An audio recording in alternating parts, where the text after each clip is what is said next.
Assalamualaikum warahmatullahi wabarakatuh. Perkenalkan, nama saya Ahmad Alif Nasrullah.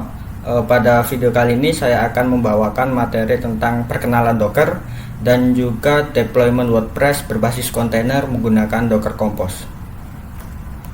Oke, kita masuk ke gambaran umum Docker. Jadi Docker adalah sebuah platform teknologi kontainerisasi yang open source yang digunakan untuk membuat, lalu mengirim dan menjalankan sebuah aplikasi. Nah, di slide saya ada 3 gambar. Gambar pertama itu dedicated machines, yang mana ketika kita akan menjalankan suatu aplikasi, misal saja aplikasi 1, aplikasi 2, dan aplikasi 3 itu di dalam satu sistem operasi yang sama dan juga menggunakan binary atau library yang sama juga. Nah, ketika kita menggunakan dedicated machines, itu kekurangannya adalah rawan terjadi crash dikarenakan binary atau library yang saling bertabrakan atau yang tidak kompatibel lah satu sama lain. Nah, solusinya bagaimana? Solusinya adalah kita menggunakan teknologi virtualisasi, yang mana aplikasi itu nanti akan kita isolasi satu sama lain menggunakan sistem operasi yang berbeda-beda dengan membuat sebuah instance virtual machines ya. Jadi nanti aplikasi satu itu punya VM sendiri atau host atau OS-nya sendiri menggunakan binary atau library-nya sendiri. Begitu juga aplikasi 2 dan aplikasi 3. Nah, tentunya ketika kita menggunakan virtual machines itu kekurangannya Guest OS-nya ini memakan resource yang lebih banyak daripada suatu aplikasi tersebut. Nah, solusi yang paling tepat apa? Yaitu menggunakan teknologi kontainerisasi. Jadi di dalam host OS itu kita install yang namanya Docker. Setelah itu kita buat sebuah instance untuk menjalankan masing-masing aplikasi tersebut menggunakan binary atau library-nya masing-masing. Jadi aplikasi 2, 1, 2, dan 3 itu saling terisolasi. Di sini ada Docker arsitektur. Jadi arsitektur Docker itu adalah client server. Nah, jadi Docker client itu berkomunikasi dengan Docker server atau Docker daemon maupun sebaliknya itu melalui Docker API atau REST API. Nah, jadi Docker daemon atau Docker server ini menerima perintah dari Docker client seperti running, building, pulling Docker image atau container itu menggunakan melalui REST API atau Docker API. Nah, jadi klien ketika melakukan pull image misalnya, nah dia akan mengecek di lokal dulu ada gak image tersebut, misal HTTP. Nah, kalau nggak ada, dia baru download melalui Docker registry. Nah, jadi Docker registry itu apa? Jadi Docker registry itu tempat menyimpan Docker image. Nah, Docker registry itu dibagi menjadi 2. Yang pertama ada Docker registry public, contohnya Docker Hub. Lalu ada juga yang private, salah satunya kita bisa menggunakan Harbor. Nah, untuk Docker container, Docker image, Docker volume itu disebutnya, ataupun Docker network itu disebut dengan Docker object biasanya. Nah, sekarang kita masuk ke Docker installation. Nah, karena saya akan menggunakan Debian sebagai host OS, jadi instalasinya kurang lebih seperti ini. Kita menambahkan official GPGK, lalu kita tambahkan repository apt-nya, lalu kita install menggunakan apt, Docker engine-nya, dan juga Docker Compose-nya jangan lupa. Nah, kalau teman-teman menggunakan host OS yang lain atau sistem operasi lain, itu bisa lihat atau cek melalui situs resmi Docker-nya di bawah ini seperti ini. Nah, di sini ada CLI Docker atau command line Docker. Saya akan jelaskan sedikit ya teman-teman. Di sini yang pertama ada Docker search, itu digunakan untuk mencari sebuah image menggunakan command line. Sebenarnya bisa melalui command line dan juga GUI. Kalau kita menggunakan GUI itu bisa mengakses Docker Hub. Lalu yang kedua ada Docker pull. Nah, perintah ini digunakan untuk mendownload gambar atau mendownload image dari sebuah registry. Lalu ada juga Docker image ls, itu digunakan untuk menampilkan image yang ada di Docker daemon atau Docker server. Nah, setelah itu ada Docker run strip d Nah, ini digunakan untuk menjalankan sebuah kontainer baru yang berjalan di belakang background. Nah, selanjutnya ada Docker Container ls, yang mana perintah ini digunakan untuk menampilkan list dari kontainer yang sedang berjalan atau statusnya up ya teman-teman. Jadi kalau ada kontainer yang statusnya stop atau exited, itu dia tidak akan muncul. Nah, cara memunculkannya itu bagaimana? Kita tambahkan strip A di belakang ls ini teman-teman.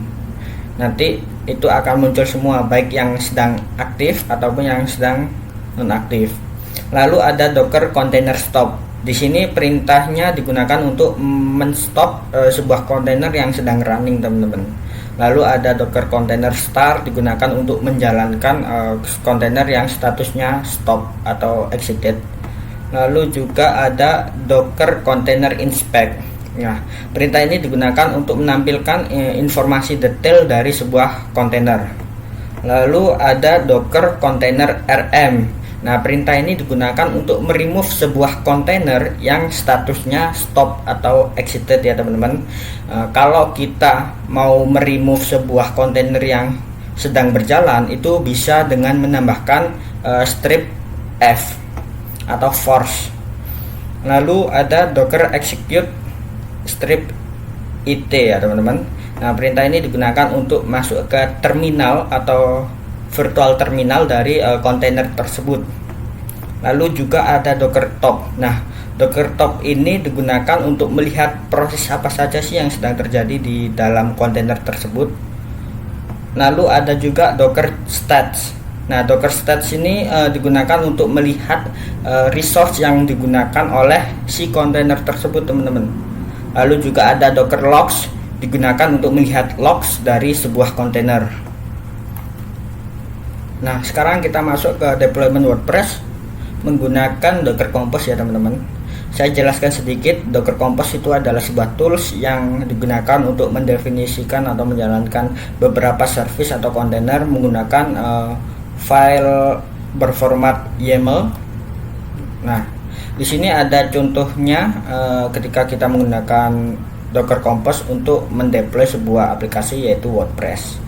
Nah, untuk format penulisan filenya itu bisa menggunakan compose.yaml atau compose.yml, atau bisa juga menggunakan docker strip compose.yaml atau docker strip compose.yml. Nah, di sini ada konfigurasi, contoh konfigurasinya yang akan kita jalankan nanti. Oke, sekarang kita masuk ke virtual mesinnya terlebih dahulu. Nah, di sini untuk versi Docker yang saya gunakan itu versi 26.1 ya teman-teman. Nah, di sini saya sudah membuat suatu directory bernama web. Nah, di dalam directory ini itu ada sebuah file namanya compose.yml. Kita cek ya teman-teman, vim compose.yml. Nah, di sini akan saya jelaskan sedikit. Nah, di sini ada service, itu mendefinisikan service apa saja yang akan kita buat atau kontainer apa saja. Nah, di sini ada service MariaDB yang mana akan menjalankan sebuah kontainer menggunakan image MariaDB. Di sini ada restart. Nah, jadi ketika kontainer tersebut stop, maka akan start secara otomatis. Nah, juga di sini ada environment variable. Kita definisikan database yang akan kita buat, lalu user dan password dari database tersebut.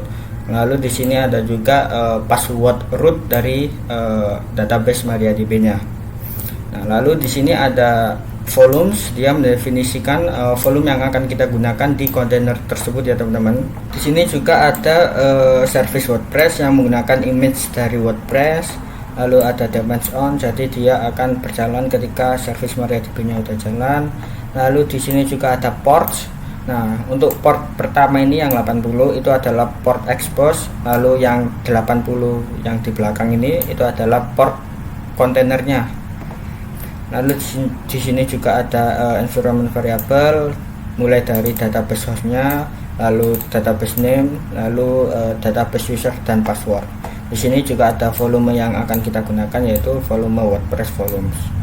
Lalu di sini ada volumes yang akan kita definisikan yaitu MariaDB volumes dan WordPress volume. Nah, untuk menjalankan Docker Compose, kita harus masuk ke direktorinya terlebih dahulu. Setelah itu kita jalankan perintah docker compose up. Nah, kalau kita menjalankan perintah berikut, itu dia akan berjalan tetapi tidak di belakang background. Nah, supaya dia berjalan di belakang background, kita harus tambahkan strip D. Lalu kita enter. Nah, di sini yang pertama dia akan membuat sebuah network. Lalu dia akan membuat dua volume, yaitu ada web MariaDB volume sama web WordPress volume.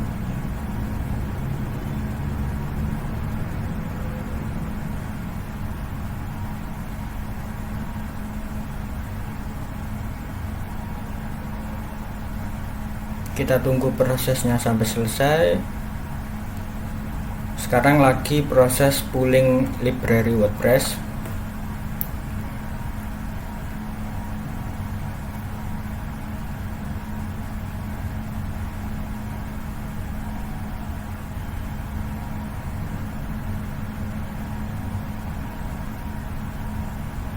Oke, kita tunggu.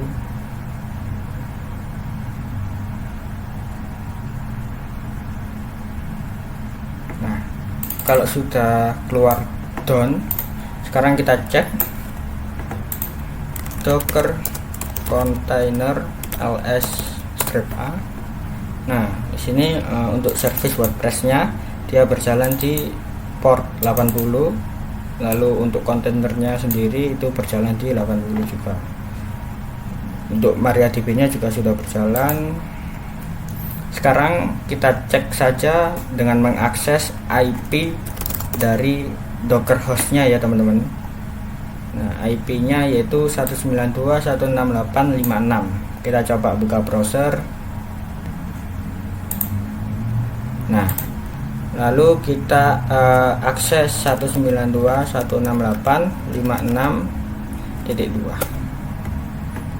Kita tunggu. Nah, kita masuk ke setup WordPress-nya. Di sini untuk bahasanya kita menggunakan United States English, lalu detailnya misal Asrul blog, username-nya Asrul, passwordnya juga Asrul. Kita confirm quick password, lalu emailnya asrul@gmail.com. Oke, lalu kita install WordPress. Kita tunggu. Nah, jika sudah sukses, kita coba login menggunakan username Asrul, passwordnya juga Asrul. Nah, di sini untuk WordPress-nya sudah terinstall. Sekarang kita coba cek landing page-nya ya teman-teman. Enter. Nah, oke, jadi sekian video perkenalan Docker dan juga deployment WordPress menggunakan Docker Compose. Wassalamualaikum warahmatullahi wabarakatuh.